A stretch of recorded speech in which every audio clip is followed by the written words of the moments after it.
Hello කොහොමද ඔයාලට? සෑහෙන කාලයකට පස්සේ තමයි මම අද වීඩියෝ එකක් අරගෙන එන්නේ. මගේ PhD එකේ වැඩ ටිකත් එක්ක පහුගිය ටිකේ පොඩ්ඩක් බිසි වෙලා හිටියේ මම. ඉතින් ඔන්න අද වීඩියෝ එකේ මම ඔයාලට පෙන්නන්නේ මගේ යුනිවර්සිටි ඇකොමඩේෂන් එකේ තියෙන තවත් එක ෆැසිලිටි එකක්, laundry room එක. ඉතින් කලින් වීඩියෝ එකකින් මම ඔයාලට මගේ room එක, kitchen එක, living area වගේ දේවල් share කළා. ඉතින් මම හිතුවා laundry room එකත් ඔයාලත් එක්ක share කරගන්න. ඉතින් accommodation එකේ මේ laundry room එක වෙනම තමයි තියෙන්නේ. මම ඉන්න investigator hall accommodation එකේ office එක ළඟ තමයි මේක තියෙන්නේ. ඉතින් මේක ඇතුලේ washing machine සහ dryers වෙන වෙනම තියලා තියෙනවා. washing machine එකේ රෙදි හොදලා කැමති අයට dryer එකට දාලා රෙදි ටික වේල ගන්නත් පුළුවන්. ඉතින් මේ සර්විස් එක accommodation එකෙන් දෙන්නේ accommodation එකේ ඉන්න ස්ටුඩන්ට්ස් ලාට නොමිලේ. කිසිම අය කිරීමක් නැතුව.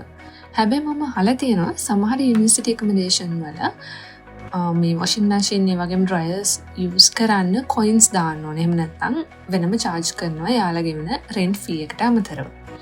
හැබැයි මම ඉන්න accommodation එකේ මේ laundry facilities එකට free of charge ස්ටුඩන්ට්ස් ලාට පාවිච්චි කරන්න පුළුවන් accommodation එකේ ඉන්න අයට. මොකද අපි මේ room එකට ඇතුළේ වෙද්දී අපේ ID එක tap කරන්න ඕන. ඉතින් accommodation එකේ ඉන්න අයට තමයි access දීලා තියෙන්නේ මේ facility එක පාවිච්චි කරන්න.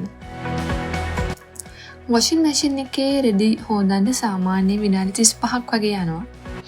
ඉතින් washing machine එකේ රෙදි හේදුනාට පස්සේ මම රෙදි ටික dryer එකට දාලා වේල ගන්නවා. dryer එකේ මම රෙදි වේලන්නේ සාමාන්‍ය high temperature. මොකද මට අනිත් ඊට වඩා අඩු temperatures වලදී මට හිතෙනවා නිකන් රෙදි වේලලා මදි වගේ කියලා. ඉතින් ඒකට මට විනාඩි 45ක් විතර යනවා.